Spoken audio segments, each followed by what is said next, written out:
Assembly ఎన్నికల్లో ఆయన ఎమ్మెల్యేగా పోటీ చేసి ఓడిపోయారు. మళ్ళీ అదే స్థానంలో ఎమ్మెల్యేగా పోటీ చేయాలంటే 5 ఏళ్లు ఆగాలి. కానీ అవకాశం కలిసొచ్చి 6 నెలలు తిరగకుండానే ఆయన ఎమ్మెల్యే అయ్యారు. జెండా మార్చా ఆయన జాక్పాట్ కొట్టారా? ఇదికి ఎవరా ఎమ్మెల్యే? ఇలా సాధ్యమైంది ఆయనకి మ్యాజిక్?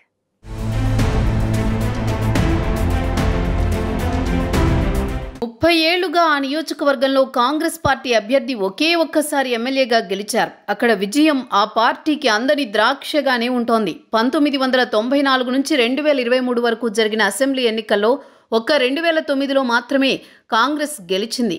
గ్రేటర్ హైదరాబాద్ పరిధిలోని కంటోన్మెంట్ స్థానంలో తిరుగులేని నాయకుడిగా విజయం సాధిస్తూ వచ్చారు దివంగత ఎమ్మెల్యే సాయన్న. టీడీపీలో ఉన్నప్పుడు బీఆర్ఎస్లో చేరిన తర్వాత కూడా ఆయనదే విజయం. ఆయన మరణంతో కూతురు లాస్య నందితకు గత ఎన్నికల్లో టికెట్ ఇచ్చింది బీఆర్ఎస్. కంటోన్మెంట్లో సాయన్నకున్న పట్టుతో ఆమె విజయం సాధించారు. అయితే ఎమ్మెల్యేగా గెలిచి 3 నెలలు తిరగకుండానే రోడ్డు ప్రమాదం ఆమెను బలి తీసుకుంది. ఓఆర్ఆర్పై జరిగిన రోడ్డు ప్రమాదంలో లాస్య నందిత కన్నుమూయడంతో కంటోన్మెంట్కు ఉప ఎన్నిక అనివార్యమైంది.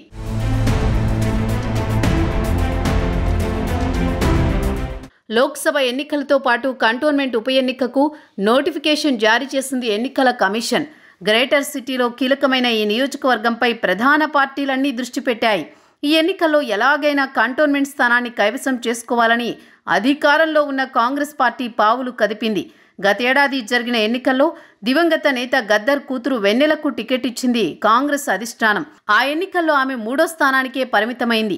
ఉప ఎన్నికల్లో ఆమెను పక్కన పెట్టిన కాంగ్రెస్ అసెంబ్లీ ఎన్నికల్లో 2వ స్థానంలో నిలిచిన బీజేపీ అభ్యర్థి శ్రీ గణేష్ని పార్టీలోకి ఆహ్వానించింది. ఉప ఎన్నికల్లో ఆయనకే టికెట్ ఇచ్చింది. బీఆర్ఎస్ నుంచి దివంగత ఎమ్మెల్యే లాస్య నందిత అక్క నివేదిత బరిలోకి దిగింది. మంచి ఓటింగ్ ఉన్న బీజేపీ బలమైన నాయకుడు డాక్టర్ వంశీ తిలక్కి టికెట్ ఇచ్చింది. అభ్యర్థులు 3 హోరాహోరీగా ప్రచారం చేశారు.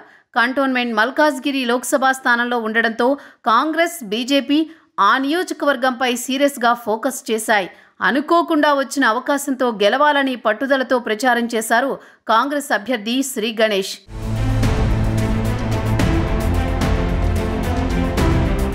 ఆరు నెలల క్రితం జరిగిన అసెంబ్లీ ఎన్నికల్లో రాష్ట్ర వ్యాప్తంగా చాలా జిల్లాల్లో కాంగ్రెస్ గాలి వీచింది.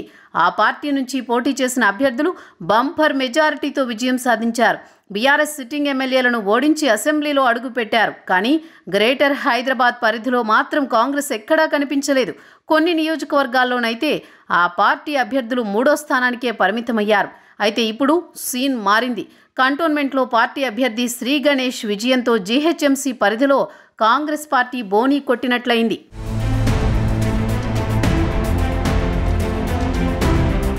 అనుకోకుండా అనూహ్యంగా 6 నెలలు తిరగకుండానే 2 సార్లు ఎమ్మెల్యేగా పోటీ చేశారు శ్రీ గణేష్. మొదటిసారి బీజేపీ నుంచి పోటీ చేసి ఓడితే రెండోసారి కాంగ్రెస్ నుంచి పోటీ చేసి గెలిచారు. తమ సమీప బీజేపీ అభ్యర్థిపై అనూహ్య విజయాన్ని సొంతం చేసుకున్నారు. కేవలం 6 నెలల వ్యవధిలోనే కంటోన్మెంట్ ఫలితం తారుమారైంది. సిట్టింగ్ సీటు కోల్పోయి బీఆర్ఎస్ అక్కడ 3వ స్థానానికి పడిపోయింది. మొత్తం మీద అనివార్యంగా వచ్చిన ఉప ఎన్నికతో శ్రీ గణేష్కి అదృష్టం కలిసి వచ్చినట్లయింది. అంతేకాకుండా అసెంబ్లీలో కాంగ్రెస్ బలం మరో స్థానానికి పెరిగింది. ఇంకా చెప్పాలంటే గ్రేటర్ హైదరాబాద్ నుంచి కూడా కాంగ్రెస్ పార్టీకో ఎమ్మెల్యే ఉన్నట్లయింది.